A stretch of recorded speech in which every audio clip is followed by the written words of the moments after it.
Shalom, y'all. Listen, I couldn't help it. I gotta read this to y'all. I got to. I'm gonna just have to be a little late today, but y'all gotta get this right here. All right. This is the Kolbrin Bible. This is chapter 3, the destruction and recreation. It is known, and the story comes down from ancient times, that there was not one creation but two, a creation and a recreation.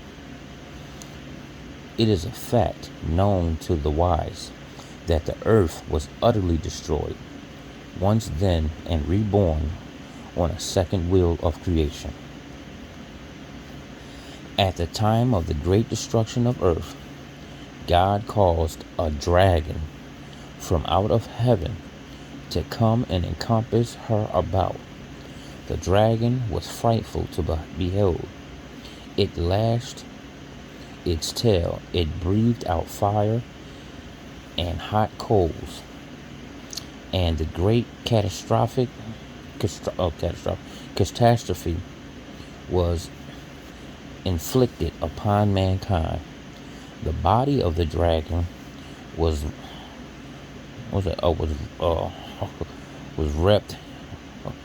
rubbed in a cold bright light, and beneath on the belly was the ruddy hued glow, while behind it trailed a flowing tail of smoke.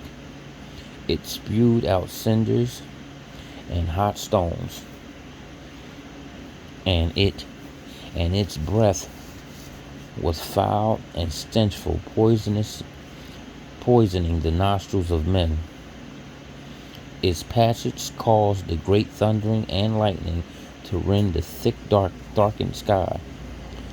All heaven and earth being made hot, the seas were loosened from their cradles and rose up, pouring across the land.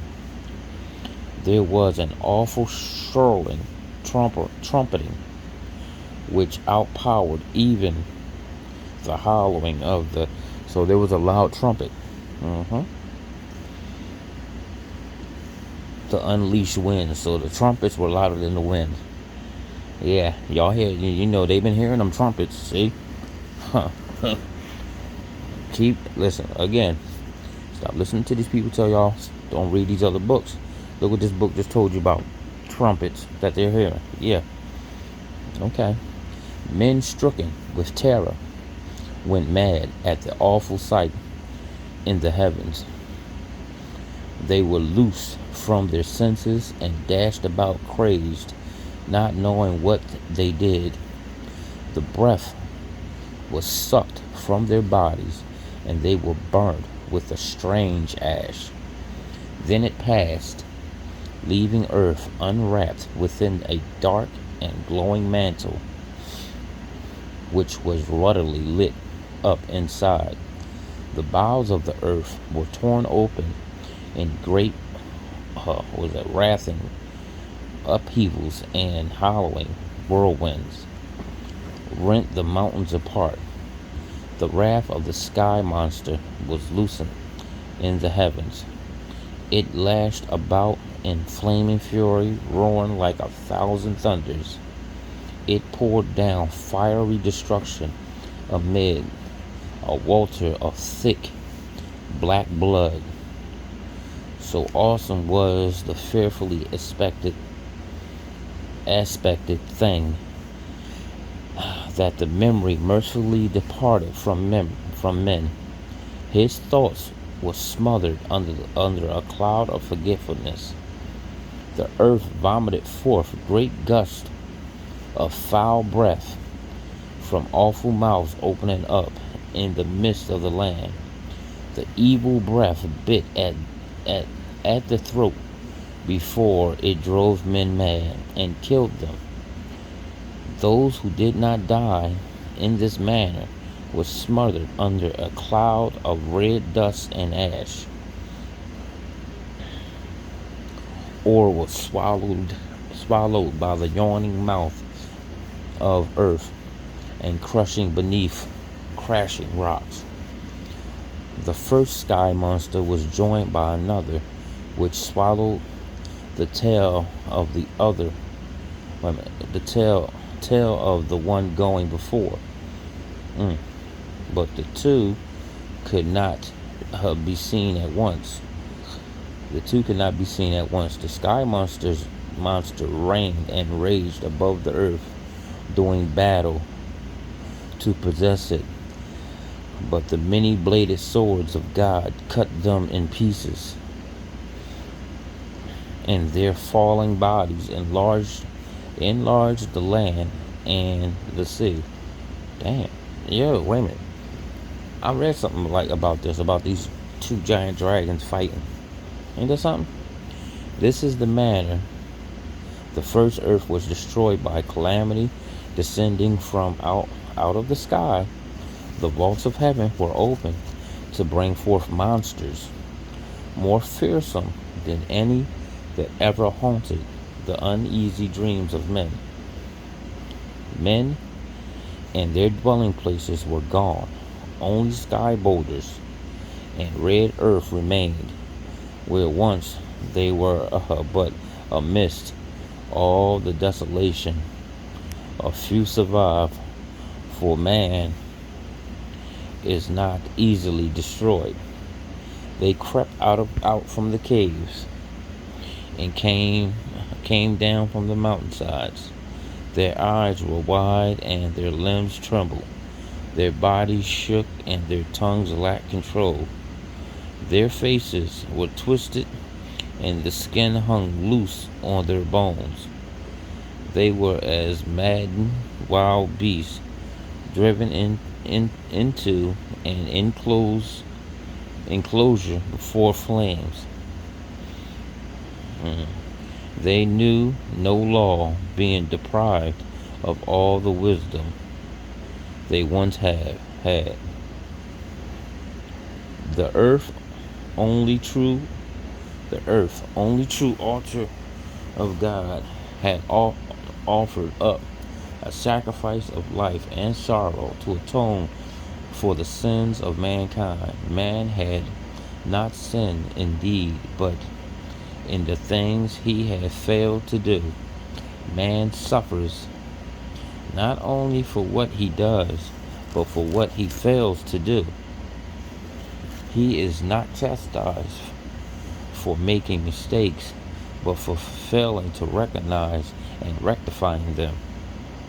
Then the great canopy of dust and cloud, which encompassed the earth, enshrouding it in a heavy darkness, was pierced by ruddy light, and the canopy swept down. And the canopy swept down in great cloudbursts and raging storm waters. Cool moon tears were shed for the distress of the earth, and the woes of men. When the light of the sun pierced the earth's shroud, bathing the land in its revitalizing glory, the earth again knew night and day. For there were now times of light and times of darkness. The smothering canopy rolled away, and the vaults of heaven became visible to man. The foul air was purified, and the new air clothed the reborn earth, shielding her from the dark, hostile void of heaven. The rainstorm ceased to beat upon the faces of the land, and the water stilled their turmoil. Earthquakes no longer tore the earth open, nor was it burnt and buried by hot rocks. The land masses were reestablished in stability and solidarity, standing firm in the midst of the surrounding waters. The oceans fell back to their assigned places, and the land stood steadily upon its foundations. The sun shine, the sun shone upon the land and sea, and life was renewed upon the face of the earth. Rain fell gently once more, and the clouds of fleece floated across the day sky. The waters were purified, the sediments sank, and life increased in abundance. Life was renewed, but it was different. Man survived, but he was not the same. The sun was not as it had been, and the moon had been taken away. Man stood in the midst of renewal and regeneration. He looked up into the heavens above, in fear for the awful powers of destruction lurking there. Henceforth, he placid skies would hold a terrifying secret. Man found a new earth, firm, and the heavens fixed. He rejoiced, but also feared, for he lived in dread that the heavens would again bring forth monsters and crash about him. When man came forth from their hiding places and refuges, the world their fathers had known was gone forever. The face of the land was changed, and the earth.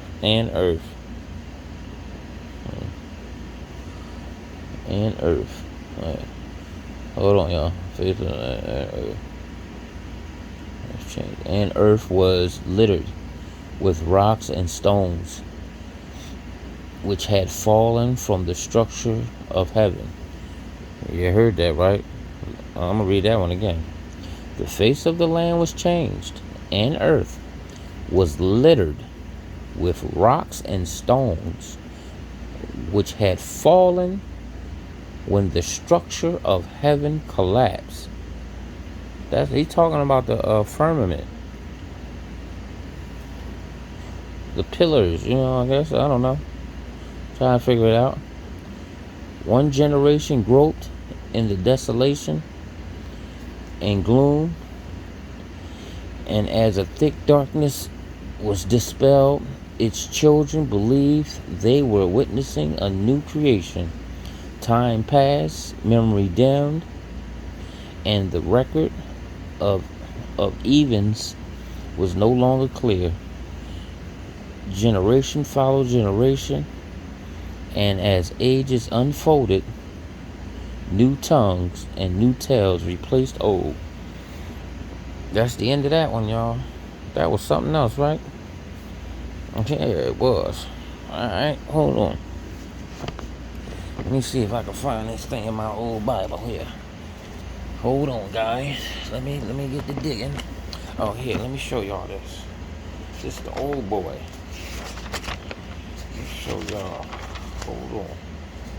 This is the 1870 Bible. Here, hold on. 1852, I'm sorry. Boop. Oh, wait a minute. There it is. 1852. Y'all see that? Old and New Testaments. Yeah. What's that year?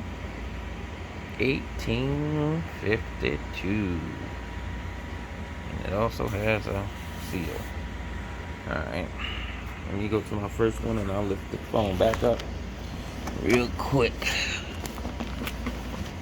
Alright, move this one up though. Yeah. Sorry guys. Yeah, I gotta move this phone up. So I'm gonna put this here. I gotta slide this joint over.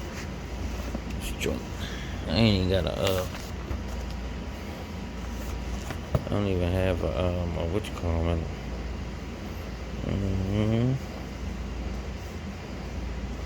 Yep.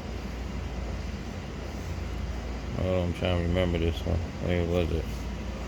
Oh God, I hate when I forget stuff.